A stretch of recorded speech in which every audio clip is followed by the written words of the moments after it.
The Quantum Self, Probabilities, Not Sentences. From the book Karma, Energy in Motion, a fourfold voice synthesis on the patterns that remember. Opening karma is not fate carved in stone. It is probability suspended in light. What the ancients called the law of return is, in truth, the dance of possibility, energy awaiting observation.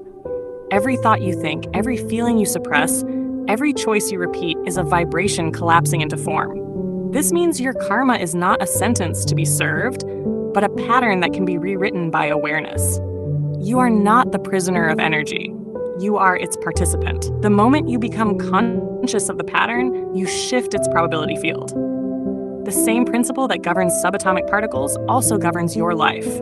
Observation changes reality. You are not at the mercy of karma. You are its witness and its rewriter. History. From cosmic order to quantum wonder. Long before science spoke of particles and waves, the mystics already spoke of vibration and void.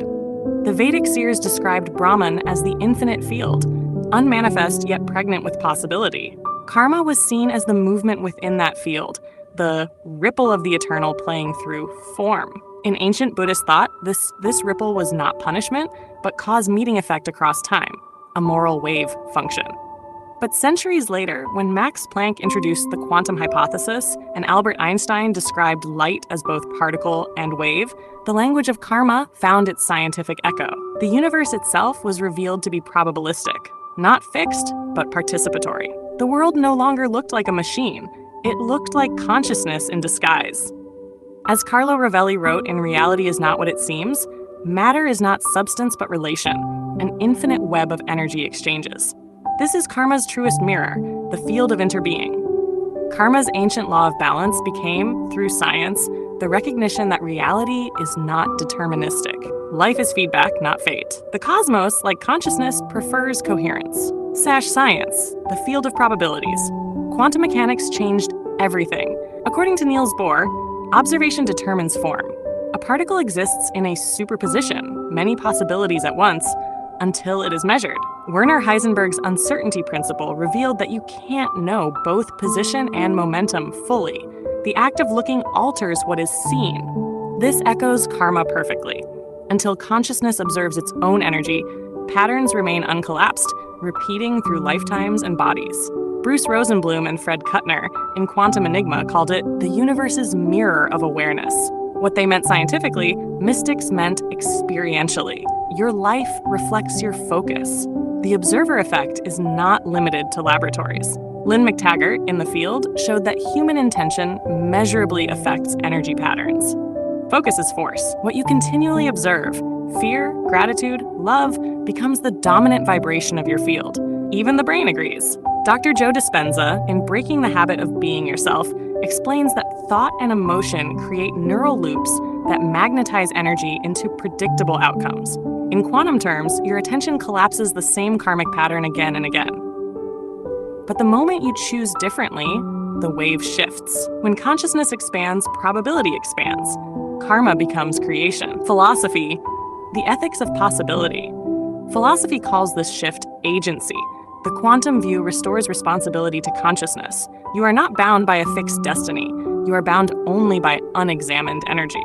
David Bohm, in Wholeness and the Implicate Order, proposed that reality unfolds from a deeper implicate dimension, an invisible blueprint of energy. Karma is this blueprint written in emotional ink. Every thought adds to its unfolding. Every insight rewrites the map. Bohm's Holo movement describes exactly what yogic philosophy calls the wheel of karma. Continuous, flowing, yet changeable through awareness. From Søren Kierkegaard to Jean-Paul Sartre, philosophers argued that freedom is not the absence of limits, but the ability to act with consciousness. Karma aligns perfectly with this. You are free when you can choose your vibration consciously, not when you escape cause and effect. To live karmically aware is to see life as a creative partnership with the field. Ethics becomes resonance. Right action is not imposed, it is felt as coherence. Wrong action feels heavy, distorted, misaligned. As Alan Watts said in The Wisdom of Insecurity, when you realize that you live in a field of inseparable relationships, moral responsibility becomes the same thing as understanding. Philosophy, then, returns us to simplicity.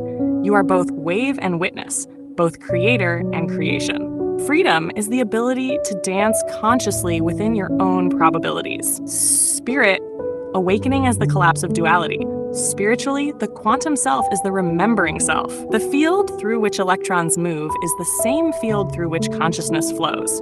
What physicists call vacuum fluctuation, mystics call God breathing. Deepak Chopra in quantum healing calls this the conscious universe, an intelligent field responding to awareness. The collapse of energy is the same as surrender. When you let go of control, the infinite reorganizes into coherence. Karma ends not because energy disappears, but because the observer no longer separates from what is observed. In the Tao of Physics, Fritjof Capra writes that Eastern mystics and quantum scientists describe the same dance: reality as vibration in eternal motion. When awareness joins that dance, karma becomes dharma, the effortless flow of the field through the individual. Spiritually, the quantum self recognizes that everything you experience is both wave and mirror. You are not being punished, you are being reflected. Each trigger, coincidence, or synchronicity is the universe saying, this frequency is ready to be seen. Presence, again, is the portal. As Eckhart Tolle reminds in A New Earth, awakening is not improvement, but recognition. When the observer and the observed become one, the karmic wave collapses, and what remains is stillness, alive and radiant. Tadish conclusion, from probability to presence. Karma ends when you realize that everything you fear is only an unobserved possibility. The field is infinite. It mirrors not what you deserve, but what you believe. The moment belief turns to awareness, the loop releases. You are not here to clear karma. You are here to become conscious of energy, to watch it move, to love it free. Quantum mechanics does not contradict mysticism, it completes it. Both reveal the same truth: nothing is fixed. Everything is vibrating. When you become aware of the vibration, you are no longer its prisoner.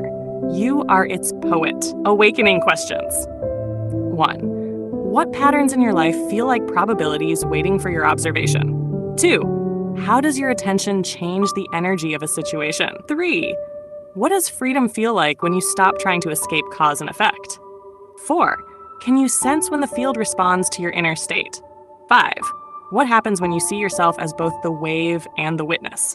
Final 4 lines. You are the field observing itself. Every wave awaits your gaze. Awareness collapses the loop. Love becomes the law.